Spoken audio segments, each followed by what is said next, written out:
sore semuanya. Sebelum melanjutkan penelusuran lebih jauh, izinkan saya untuk berkenalan terlebih dahulu. Perkenalkan, saya Enjoy Kayohan dari 11B absen 3 atau biasanya dipanggil Enji. Nah, sekarang ini saya sudah berada di situs Gereja Blendok atau GPIB Immanuel yang terletak di Kota Lama, Semarang.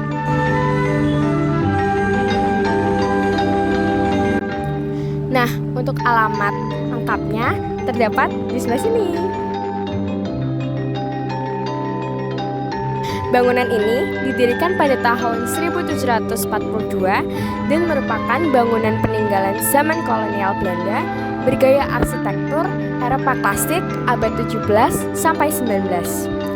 Kini juga menjadi landmark Kota Lama Semarang dan menjadi cagar budaya peringkat nasional.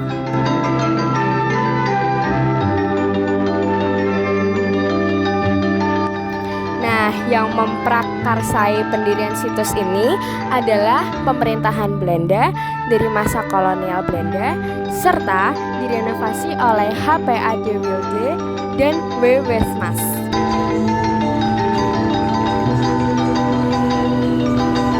Situs tersebut ada pada saat itu karena mengingat orang-orang Belanda mayoritas beragama Kristiani. Maka dibangunlah sebuah gereja bernama Gereja Immanuel.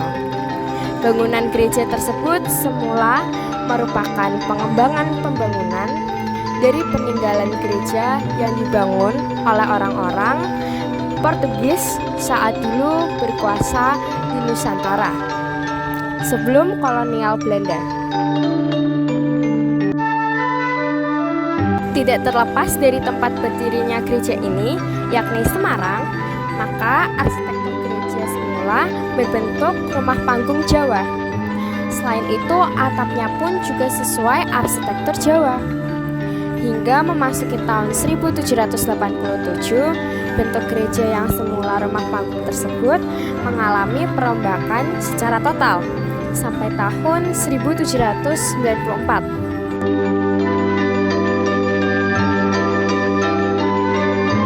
Pada tahun 1894 sampai 1985, bangunan gereja tersebut direnovasi kembali oleh H.P.A. de Wilde dan W. Westman yang merupakan arsitektur dari Eropa. Nah, dilakukannya renovasi ini ialah dengan merubah bentuk tanpa merubah desain secara keseluruhan dari gereja. Gereja ini semula bernama Indische Kerk dan ibadat pertama kalinya dipimpin oleh pendeta Johannes Wilhelmus Senkar dari tahun 1753 sampai 1760. Penamaan gereja Blendok ini dikarenakan bentuk dari kubah gereja yang berbentuk cembung, sehingga tercetuslah nama gereja tersebut dengan nama Gereja Blendok.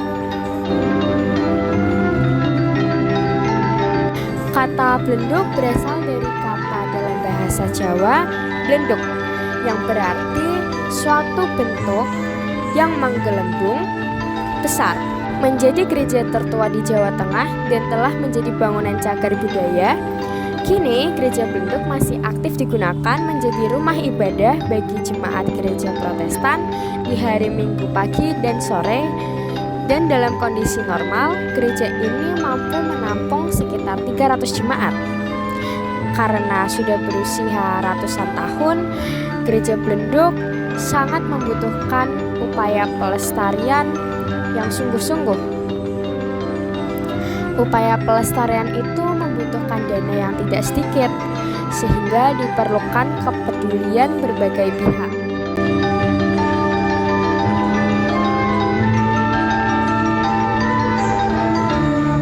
Makna hidup yang dapat saya gali dari pengalaman meliput situs sejarah ini adalah bahwa sejarah suatu tempat atau berdirinya suatu tempat dapat membantu manusia memahami serta mengetahui apa yang pernah terjadi di masa lampau. Ternyata di tempat saya berdiri ini awal mulanya adalah tempat peribadatan orang-orang Belanda. Tidak disangka-sangka tempat ini masih berdiri sampai saat ini. Walaupun orang yang datang untuk beribadah tidak hanya orang-orang Belanda saja, melainkan dapat diakses untuk umum dan segala kalangan. Jadi, tentunya penelusuran ini bermakna bagi saya, terutama dalam menambah ilmu, pengetahuan yang saya miliki dan saya punya.